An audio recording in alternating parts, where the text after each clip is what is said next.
Un œil sur les médias avec Karim Yayaoui. Bonsoir Karim. Bonsoir Aude. Alors on revient bien évidemment sur la libération hier de notre confrère Roméo Langlois.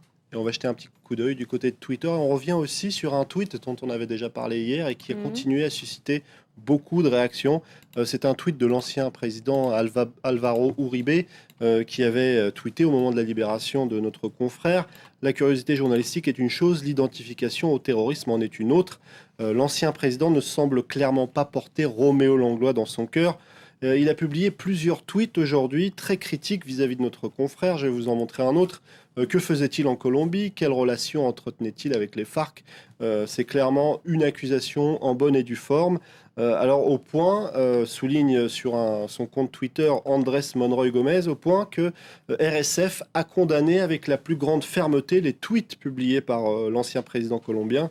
Le journal colombien La Razón, sur son compte Twitter, a senti la nécessité de rappeler que Roméo Langlois n'est pas un terroriste, comme l'insinue Alvaro Uribe, mais un journaliste. Clairement, on a beaucoup parlé de ce tweet et des tweets qui ont suivi.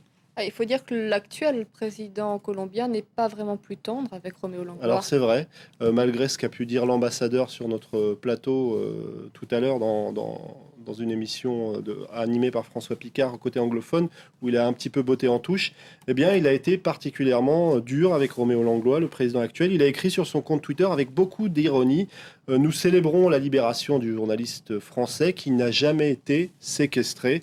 C'est le genre de déclaration qui évidemment a suscité beaucoup de réactions. D'autres sur Twitter, et c'est vrai que le regard des Colombiens notamment est très différent du nôtre, attaque un petit peu Roméo Langlois en expliquant qu'il a un regard bien occidental sur ce qui s'est passé. Sur ce compte d'Alex Villarreal, il explique que notre journaliste alimente une certaine vision romantique des FARC. Pourtant, on a entendu Roméo Langlois aujourd'hui pendant une conférence de presse où il a rendu un hommage appuyé aux soldats de l'armée régulière qui étaient avec lui au moment de son enlèvement.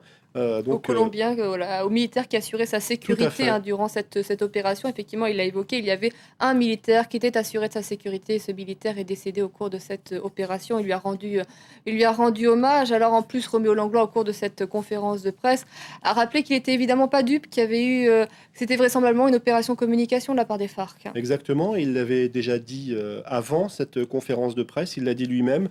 Les FARC ont fait un coup politique et pas mal de médias reprenaient cette information, comme ce Colmundo Radio. Il explique, Roméo Langlois, les FARC ont organisé un show, un jeu politique avant toute considération humanitaire. J'ai été utilisé comme un trophée de guerre. Alors si cette affaire ne va pas forcément bouleverser la donne du côté de la Colombie, certains espèrent qu'elle va permettre de couvrir ce conflit un petit peu différemment. C'est le cas du journal vénézuélien El Nacional qui explique que tout ceci permettra peut-être une couverture du conflit en dehors des canaux officiels. Karim, on passe à une toute autre histoire à présent. Aux États-Unis, la chaîne Fox News est allée un petit peu trop loin dans ses positions anti-Obama. Alors on sait que la chaîne Fox News est une chaîne conservatrice, ce n'est pas nouveau, mais peut-être est-elle allée un petit peu trop loin. On va découvrir une vidéo qui était présente sur le site internet de la chaîne, une vidéo qui a suscité la polémique, une vidéo de 4 minutes censée dresser le bilan des années Obama, une vidéo qui alterne des images de discours et de promesses de Barack Obama. On voit la dette nationale qui bat des records, donc des images de Barack Obama avec des images d'une Amérique en souffrance, chômage, sans-abri, avec en fond une musique sombre et dramatique. Donc cette vidéo a suscité l'indignation.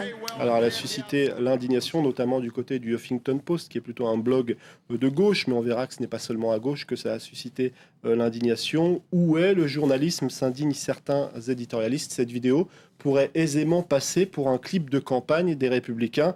Même des blogueurs de droite soulignent que Fox News cherche dorénavant beaucoup plus à attaquer Barack Obama qu'à couvrir les élections. Sur le site de CBS News aussi, on souligne que démocrates comme républicains ont critiqué cette vidéo. Et puis je vais vous montrer cette page du site Media Matters, qui est en fait un site qui s'efforce de surveiller les médias et leurs dérives. Sur ce site, on écrit: alors que la Fox et les amis de la Fox sont depuis longtemps le foyer des attaques les plus vicieuses et malhonnêtes contre Barack Obama, aujourd'hui ils ont dépassé les limites de l'éthique. la vidéo a finalement été retirée du site de Fox News. Merci beaucoup Karim pour votre chronique ce soir.